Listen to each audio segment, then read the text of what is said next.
অংগনবাড়ী কৰ্মী, মিনি কৰ্মী আৰু সহায়িকাসকলক জ্ঞাতাৰ্থে জনাবলৈ ওলাইছোঁ এক অতি গুৰুত্বপূৰ্ণ খবৰ।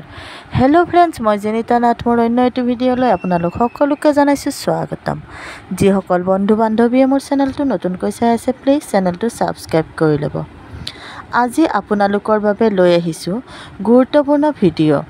আমাৰ পোষণ ট্ৰেকাৰ আপডেট হৈ গৈছে। আকৌ নতুন ভাৰ্চনত ইমান সময় আমি কাম কৰিছোঁ 21.1 ভাৰ্চনত। সেইটো যোৱা 4 তাৰিখে আপডেট হৈ 21.2 ভাৰ্চনত আপডেট হৈ গৈছে। এই আপডেটৰ লগত 3টা মেজৰ আপডেট আহিছে। সেই 3টা আপডেট বহুত গুৰুত্বপূৰ্ণ।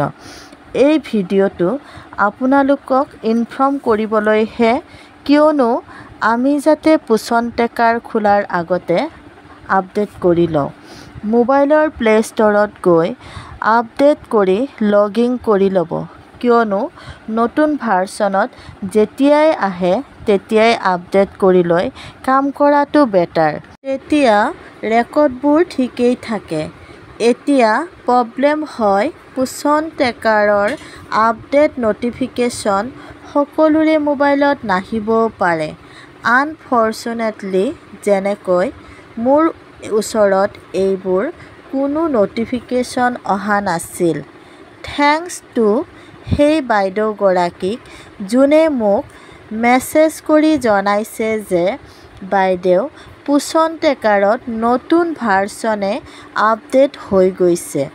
আপুনি পাৰে যদি সোনকালে ভিডিঅ' এটা বনাই দিয়ক। যেতিয়া মই আপডেট কৰি চাব খুজিলোঁ, দেখিলোঁ 3টা গুৰুত্বপূৰ্ণ আপডেট আহিছে। ভাবিলোঁ ইয়াৰ ওপৰত ভিডিঅ' বনোৱাটো প্ৰয়োজন। তাৰপিছত এই 3টা আপডেটৰ ওপৰত ভিডিঅ' বনাবলৈ চেষ্টা কৰিম। আপোনালোকে চাব পাৰিছে, মই এতিয়া পোষণ ট্ৰেকাৰ পেজ মানে প্লে ষ্ট'ৰত থকা পোষণ ট্ৰেকাৰ এপছত আহিছোঁ। মোৰ আপডেট কৰা হৈ গৈছে। আপোনালোকে ডাইৰেক্ট প্লে ষ্ট'ৰত গৈ পোষণ ট্ৰেকাৰ এপত আপডেট কৰি লওক। এতিয়া ইয়াতে চাওক হোৱাটছ নিউ বুলি অপশ্যনটোত যদি আমি ক্লিক কৰি তেতিয়া দেখিবলৈ পাওঁ যে কি নিউ আপডেট আহিছে। ইয়াত ক্লিক কৰি চাওঁ। ইয়াত আমি দেখিব পাৰিছোঁ পোষণ ট্ৰেকাৰৰ ভাৰ্চন 21.2 হৈ গৈছে 4 আগষ্ট 2024 তাৰিখে। এতিয়া আমি চাম যে যি 3টা আপডেট আহিছে কি আছে বা কি কৰিব লাগিব আমি। চাওক, এই হ'ল সেই 3টা update. 1 number introduction of face registration and verification while THR distribution in select state district. 2 number introduction of eKYC facility for beneficiaries. 3 number growth register has been added in monthly progress report. 1 নং আপডেটটো হৈছে আমাৰ THR ওপৰত। এতিয়াৰ পৰা আমি যেতিয়া daily trekking কৰিম, THR দিম, তেতিয়াই লোকেশ্যন অন কৰি আপডেট দিব লাগিব। তাৰপিছতহে ছাবমিট কৰিব পাৰিম।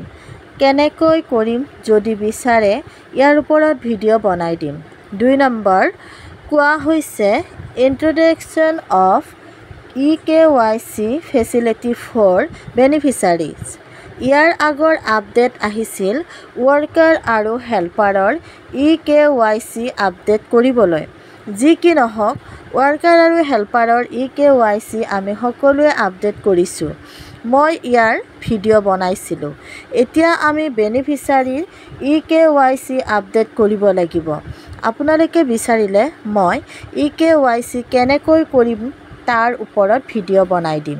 3 নম্বৰ আপডেট যিটো আহিছে সেইটো হ'ল এম্পিয়াৰ ৰিলেটেড।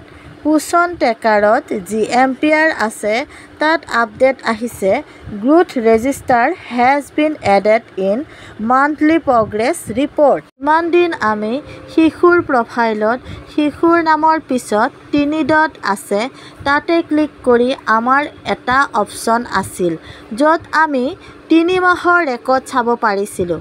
গ্ৰোথ মনিটৰিঙৰ ক্ষেত্ৰত আমাৰ গ্ৰোথ চাৰ্টো চাব পাৰিছিলোঁ। এতিয়াৰ পৰা আমি সেইখিনিতে আমি এম্পিয়াৰ চাব পাৰিম। আমি যিহেতু অনলাইন এম্পিয়াৰ ছাবমিট কৰোঁ ওজনৰ, ইয়াৰ আগতে এম্পিয়াৰত গ্ৰোথ ৰেজিষ্টাৰ নাছিল। এই আপডেটৰ পৰা গ্ৰোথ ৰেজিষ্টাৰ এম্পিয়াৰত পাই যাম। এই ভিডিঅ'টো আহিছে আমাৰ এম্পিয়াৰ ৰিলেটেড।